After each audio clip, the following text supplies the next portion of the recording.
Welcome to Calculations, the talk show. I'm Gary Johnson. Have a very special guest with us, Ms. Patricia Hartley. She's one of the producers, co-producers. I'm gonna let her talk about her work. Fascinating with I Heard It Through the Grapevine, a documentary on the great James Baldwin. Ms. Hartley, welcome to the show. How are you? Good to meet you. I'm doing fine. I can see Jimmy looking at me over your shoulder, telling me, get it straight. That's right. Wow. Can you tell us about yourself and then kind of lead us into I Heard It Through the Grapevine? Okay. I'm African American and Hungarian. I'm born on the Upper West Side, 1945. My mother helped integrate the Pentagon. That was her thing. And there was always a very strong sense of like who we are and what we need to be. And went to New York City Public School, went to performing arts. You got to remember, it's like 1960. So we're in segregated schools, although people don't sort of look at New York City as a segregated school city, we were. And, we participated in lots of demonstrations. My mother worked with Adam Clayton Powell for a while. So my background is mainly social justice. That's basically what they were talking about. What I didn't understand quite was that the events that were going to actually happen to me were the ones that were going to influence my life. In 1963, that November, Jack Kennedy was assassinated. November 22nd. Yep. Right. And little kids like me, my age, stood on chairs and said, yay. And, there was like, because we didn't have it, Baldwin talks about it in the film, that in the North, you just, you need to figure out where you can and can't go in those days. There were no signs, we didn't have, colored telephone booths and things like that. So there's a little bit of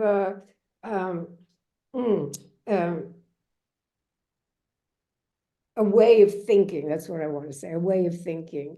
And, Baldwin was a scholar. He read every book in the public library, every single book. And the public library was, never mind. He read every single book. Okay. In those days, they could tell you what to publish, but they couldn't tell you what to read. Yes. So you could read anything and everything. So we, the Upper West Side, which is on the edge of Harlem, it was actually a multicultural society. I mean, it's, we think it's all Black, but it was multicultural society. And a lot of Eastern Europeans came flooding into New York after the Second World War. They were, most of them middle-aged. They had a great influence on me and pacifism. We have to stop this. This is what happens if you have a fascist society. Look at the state of us. We have no homes, no family, no children. And, basically, this is what happens when you don't pay attention. So there was also a lot of folk music. There were Black folk singers and white folk singers. And we spent a lot of time holding hands,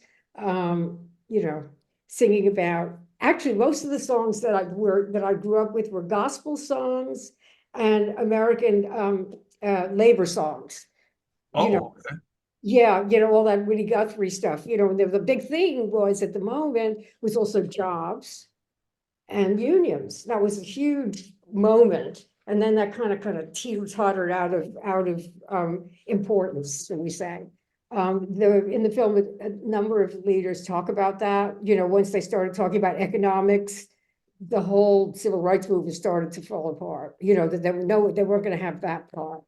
I liked that Jimmy was a New Yorker. We used to spend a lot of time talking about movies, which was another one of our wonderful passions, and laughing. And my son was about 7 then, and Jimmy would entertain him by imitating Olivia de Havilland. Oh, wow. And we had lots of arguments that went on into the middle of the night.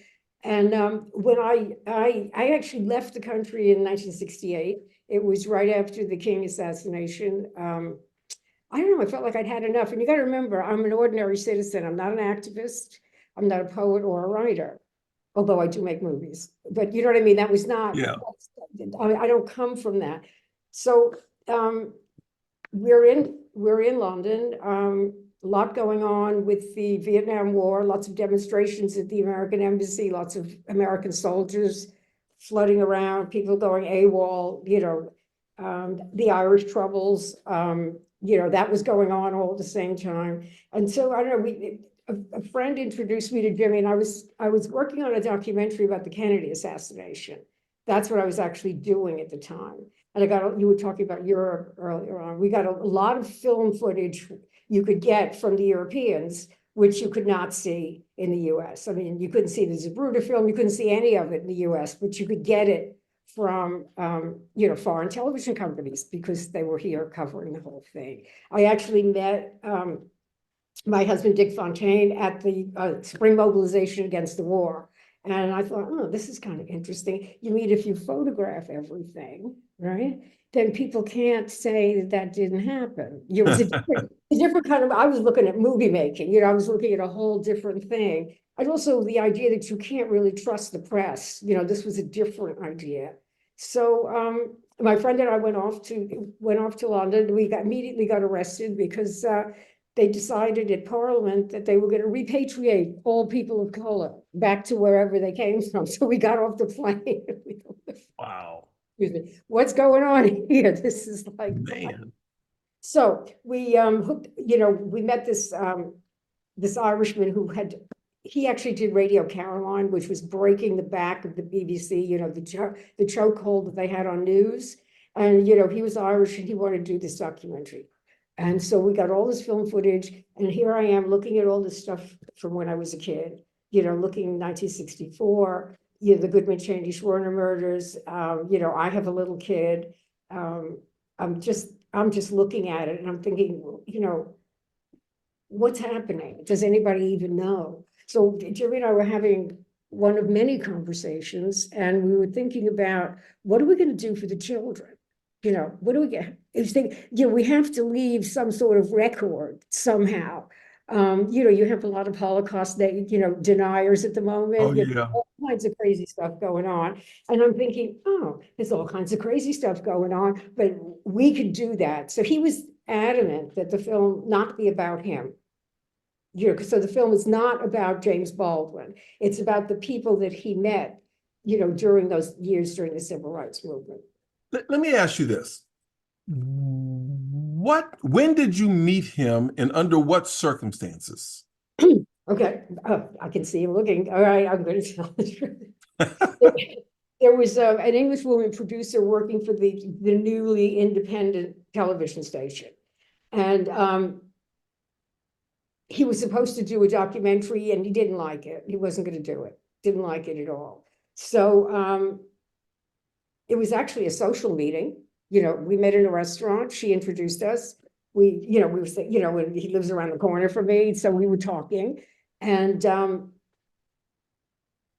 was in love with Giovanni's Room. That was my favorite because it's like a metaphor for the country. Do you know what I mean? Right. So I was very interested in that, and I really did like the Fire Next Time. I love the essays. So we started talking, and of course all this stuff is on my mind because I spend all day looking at all this black and white footage from 1964. The kids, the murders, things just piling up. Because I'm from that generation where people say, well, they couldn't have killed the president, and they couldn't have killed Dr. King because he was the most extraordinary man. How could this happen? So. And then you sit there and you say, yes, well, it did happen. And you feel a bit sort of, so Jimmy was very adamant that he was not going to make a film about himself. And that he wanted to find out, like he says in the film, what has happened in the years, since he first went south. The other thing was that he had a book tour, which coincided with this long trip, and it was a very long trip. It was almost 2 years on the road. And we were we'd interviewed some people in Gainesville, He was at the University of Florida. So now everything's looking very civilized. We've got a Pan-African conference. We've got Chevy, all these Black writers from all over the world. You know, we're in a university. It's going to be wonderful. And the next thing we know, Jimmy's on the stage and he's at the podium, and it's all very classy and, you know, upscale, you know, intellectual thing. And we hear this voice saying, Mr. Baldwin, you can't talk like that. We're going to make sure that, you know, they threatened his life over the PA system. So we kind of started thinking, well, maybe this little investigative trip is not quite as easy as we thought it was going to be. You know what I mean? What's actually happening? So we were finishing up in Gainesville, and we were talking to a husband and wife team. We'd been to the old slave market, which was now the old marketplace. You know, Okay. so Jimmy and Chevy are holding hands, and Chevy's going, "What's going on here?" I mean, I don't know anything about slave markets. Wow. So we're with this couple that had given us the tour, you know, of the changes that appeared to take place. And Marvin Gaye's song came on the radio. I heard it through the grapevine, and I thought that line, "How much longer will you be mine?" You know, since we just came out of the old marketplace. Okay. So we decided that would be the name of the film. That's what we would do. I should also say that, you know, to be a listener, which Jimmy was, a listener, although he appears to us to be larger than life, he's actually the listener. You know, he's a provocateur. He gets you to talk about things. And he was also an empath. And, you know, the pain of listening to people's stories was awful. You know, I mean, he like literally absorbed it. It wasn't like something, well, we talked to this person, check, now we're going to go to the next town. You know, I mean, you can see that the physical and, you know, spiritual effects were getting to him. And He just absorbed it and just, what I guess what I'm hearing is there was like a cumulative effect. yes, yes. I mean, Okay. but the listening, and he did tell me many times that he could never write anything while he was in the States, and I was laughing because, you know, I couldn't make this kind of documentary when I was in the States. I had to take it away and somewhere else, you know, where you can look at it. The other part of it was the collective, you know, he's made himself available to hold our story. That's a lot for a human being to hold on to. And, you know, he did it voluntarily, and he'd been doing it for years.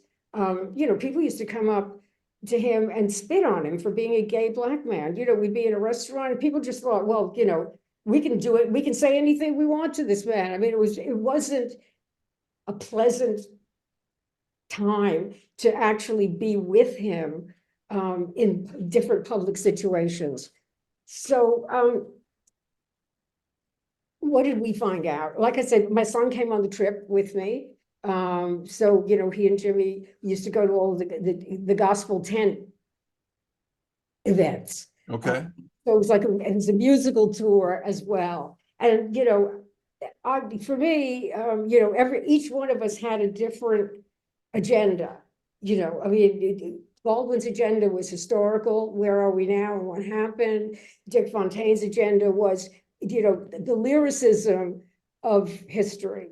You know, he's a different person altogether, you know, different, a Frenchman living in England for his whole life, you know, so he understood about those kinds of things, but his view was different. So you can see there's like 3 different things going on in the film. Me, I'm going to show you the picture and I'm going to blame you for it. You know, this is the photo, okay? This is the person that did it right here. And so let's do something about it.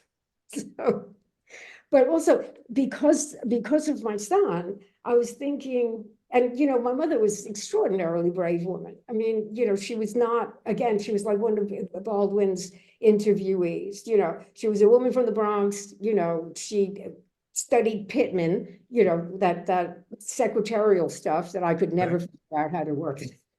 Just like hopeless. And, you know, they had sued the federal government for segregated hiring practices, you know. So, you know, all these things took place in Harlem. And so that was, and her school friends used to laugh at her. They used to say, whose secretary are you going to be? Nobody's going to hire you. Nobody's going to hire you. No one's going to hire you. So, How well, old was your son at the time? he was like 7, 7 going on 8. Yeah, we came over in at 79 or 19, December 1979 to sort of mount the production, to start getting it together. He, he's absorbed a lot of history in a different way than I Yeah. absorbed it. Do you know what I mean? Different lenses. Yes, different time period. By the time he got to, like junior high school, the whole country had redivided again. These things are Black issues, these things are Jewish issues, these things are, they managed to sort of separate us all again. Yeah. I didn't grow up that way. It was like, one effort. Everybody was in it together because it was the principle of the thing. That's what the whole point was. So he's sometimes we agree and sometimes we don't. But I've gotten better with that. I've now gone back to my kind of humanist roots, which says everybody's fine, we're all going to go together, everything, we can do this together. We actually can. And that goes for the women as well. The person that writes the history is the person that's, is the person that gets to tell it the way they want to tell it. So I've always felt that, as women, we need to tell the story the way we want to tell the story. We can't wait for somebody to let you tell the story. That's right. Any afternoon, and so now it does. And in that way, what's the responsibility of a mother? Where are we with that responsibility? Well, one of the responsibilities is that I can't tell you what to think, which I was very surprised about that, by the way. I thought that was my job to tell, here's the thing, this is what you think. So, when Aretha in New Orleans talks about, she shows that picture, that cartoon picture of the young Black boy with the skulls in his eyes, was on the cover of the paper. And she says, if the mayor is calling them urban terrorists, which he was, and he is a Black man, so, we don't have that, we can't fall back on that old thing of, well, it's them, what I mean? It's the other. And, they were all having this caucus of people from the 60s, which they were looking at and talking about what's different. But I'm thinking that this can be a completely positive situation. If we can break out of a sort of self-absorbed place, we can open up the whole thing. And I feel like as Black people, that's our job. That's our job. To bring everybody along, that, we have that experience, we know what that is. So, and that I learned a lot of that from Baldwin. I was not a very nice person before I met him. I didn't want to hear it. I don't want to know anything. This is what I think. But that part of his being the preacher, that empathy for everybody's struggle, for the pain of that, he transmitted some of that to me. So I'm a different person. I've changed. So do you think with him being a preacher in his teens, that clearly that had some kind of an impact? Because if I hear you correctly, he's kind of shared some of that with you, Yes. which kind of molded you a little bit.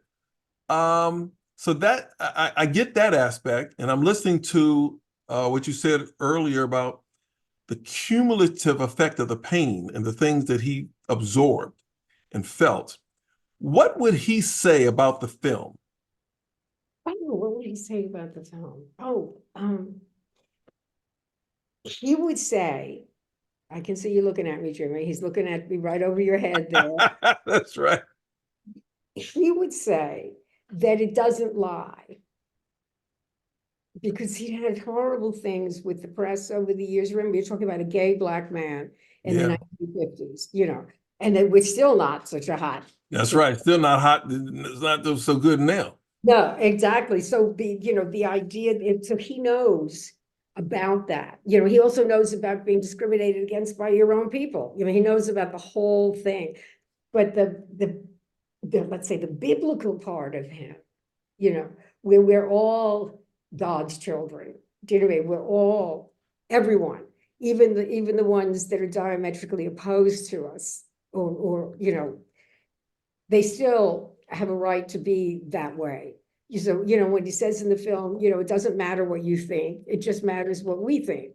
Right. Just like, again, my theme of detaching from, you get mesmerized by this struggle, and you can't see anything but them. Do you know what I mean? You can't really move. So I think he liked the music. Um, the hard part for him also was having his words edited. Remember, they were dealing with a writer. Do you know Oh, what I mean? wow. Yeah. So what words of him? So there was an element of trust. You're going to look at this before we send it out. You're going to have a long look at it. There was a lot of emotional um,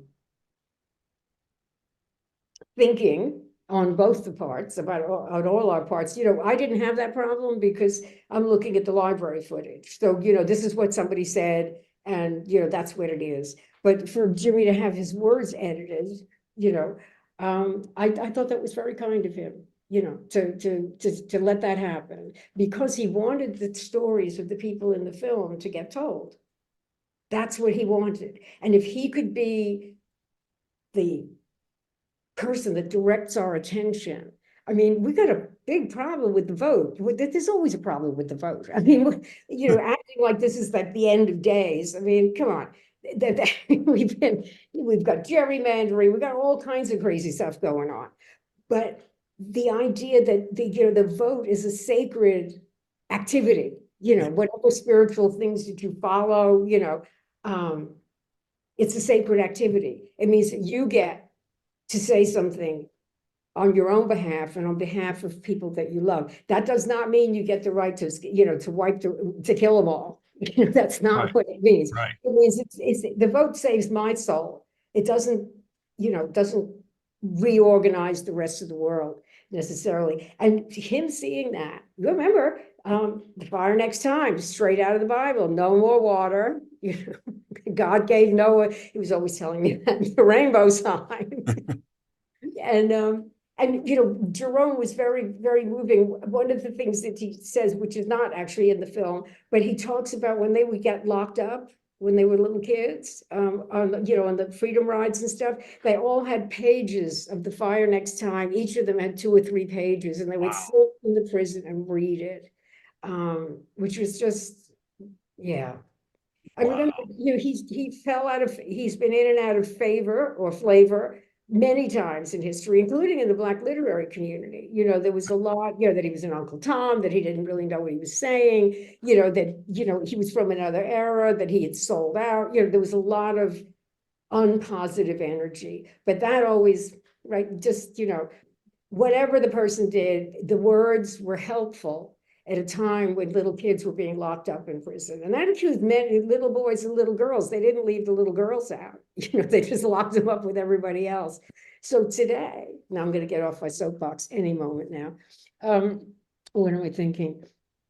I find it so moving when we look at those little ladies on the voting line. They all look like my grandmother. Those little old ladies with to get all dressed up to go vote. Oh, yeah.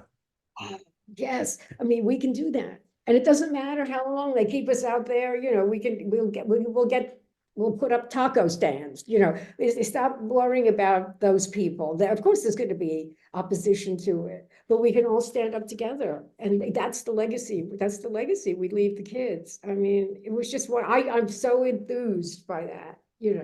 And that's actually my reasons for making the film, but so that little kids can see themselves, they can see themselves doing something.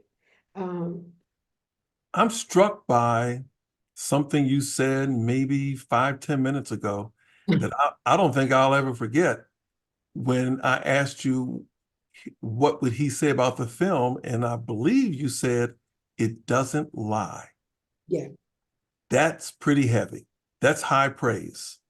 yeah, that I was think, yeah, it doesn't lie. a mandate, that we went in with that. That was, and I'm very proud of that. I'm very proud. It's hard to do these things, I mean, I had never worked with, full scale, production, BBC organizations, I come from, underground theater, all that kind of stuff. So the whole idea of how you're going to grind your way, and he knew about that, how you grind your way through the publishing industry. I mean, how you move through these things. And, one of the promises was we're not going to tell any lies about it. We're not going to tell any lies about it. Wow. What are some other things people probably should know about James Baldwin that maybe they don't, or that Well, you would like for them to know? well, gee, I don't think he was a vegetarian. I can just. That he could take instant power naps.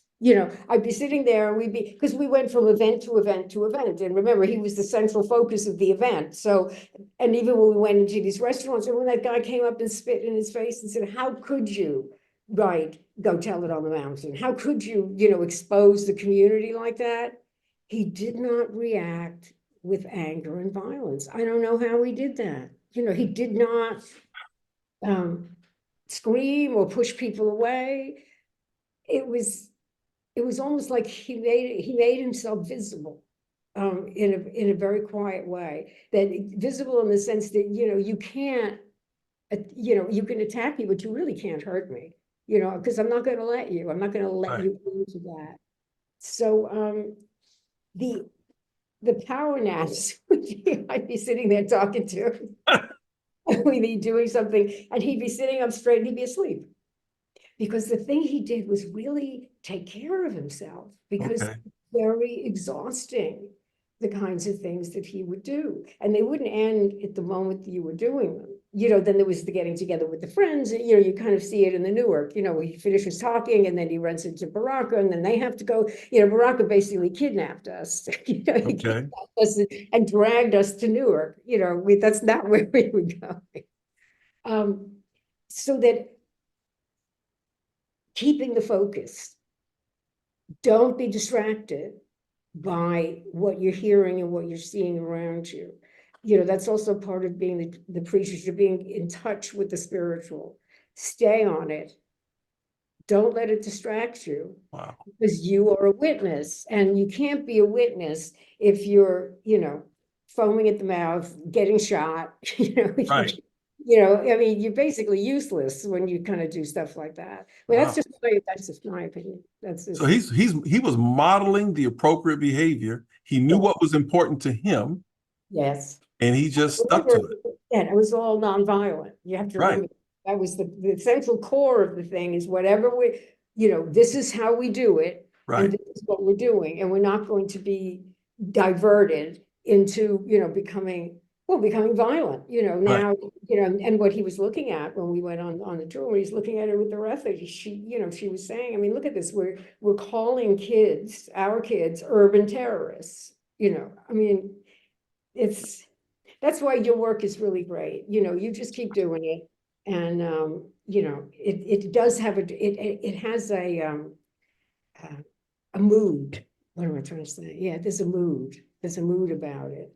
And, Well, the documentary, the film, it's already started being shown. What's been the reaction? this time, I mean, in 1982, the reaction was virtually nil. Even with the non-political reporters were saying, what was the one of the times from the London Times? Oh, Baldwin's grapevine is full of angry rumors. The whole film was, people were just lying and trying to wind everybody up. You have to remember, it was the Carter administration. They were going into the election. Ronald Reagan was the opposition. Nobody wanted to hear that, as far as everybody was concerned, the civil rights movement was a complete success and it really worked. And could you stop whining, please? Can you Right. stop? Because, we need help too.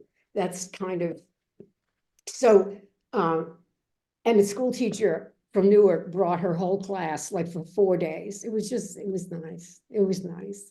So this time, because of all the things that have taken place, like we're going in 20-year increments here. Yeah. 64 to 82, then 82 to 223. Well, I'm excited that things are really in bad shape, because that's when things start moving. That's when the love comes out. That's when we all kind of get together. The reviews have been terrific. People are great fans of the film for different reasons. They really love it. They love the lyricism of it. They love how you get the writing to do. There are different reasons as a film that people really like it. The New Yorker gave it a great review. It's Black History Month. Oh, don't look at me like that, Jimmy. He's good. And it's funny because he talks about Dr. King, that everybody, it's okay to celebrate him because he's dead. And I was laughing to myself last night and I said, oh my God, Jimmy, it's okay to celebrate you now because you're dead. Yeah. You are actually dead. So the feelings are much different. Are much different. Also, I guess it's that kind of thing where you can tell history 20 years later, in a different way that you couldn't tell it at the time that you were in it. And I'm not sure that that's true, but I'm hoping, that the energy that the people bring and the way that people just got themselves together, that the film will energize people. I think it's a film about success and about, going on and continuing. I like that. With some tips on how to do it, and a lot of discussion about what's going on now. So, get it together, everybody. Women, we have to vote. I don't care. It's even that, nowadays in New York, for instance, we have lots of people of color are actually manning the voting booths, but that doesn't mean we're all voting. That's true. That's true. It's just, that's what Jimmy's trying to say, when he says everything's been changed on the surface, but nothing else has actually been changed. So, we have an election coming up. It's very exciting times to be alive and around. I have a 21-year-old granddaughter, and she came with me to see it, and we haven't had our big discussion yet, but we will. And a grandson. Okay. And let's see what happens. Let's see what happens. What do you want people to take away from this film? Oh, that they have within the community that they're in, and lots of people know this. It's not like nothing's going on, but that wonderful spiritual connection with what's going on around you.